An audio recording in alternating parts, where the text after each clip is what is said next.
السلام علیکم و آداب۔ جے نیوز ہیڈ لائنز میں آپ کا استقبال ہے۔ پیش خدمت ہے خصوصی خبر نامہ پیشکش و ترتیب جاوید جمال الدین۔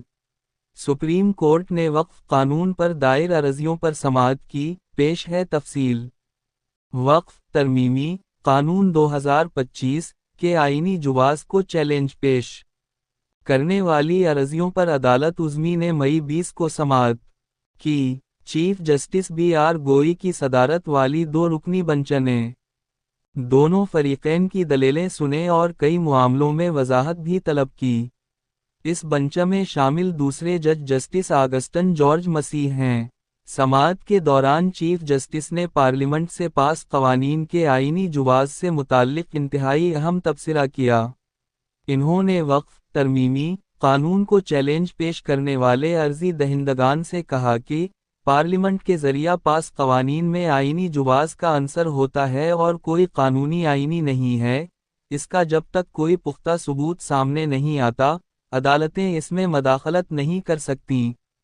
آج ہوئی سماعت کے دوران مرکزی حکومت نے عدالت عظمی سے گزارش کی کہ وہ عبوری حکم پاس کرنے کے لیے وقف ترمیمی قانون کے آئینی جواز کو چیلنج پیش کرنے والی عرضیوں پر سماعت کو 3 موضوعات پر محدود رکھے، جن میں کورٹ یوزر اور ڈیڈ کے ذریعہ اعلان کردہ وقف ملکیتوں کو نوٹیفائی کرنے سے متعلق بورڈز کا اختیار بھی شامل ہے۔ مرکز کی طرف سے سالیسیٹر جنرل تشار مہتا نے چیف جسٹس بی آر گوئی اور جسٹس آگسٹین جارج مسیح کی بنچ کے سامنے یہ گزارش رکھی۔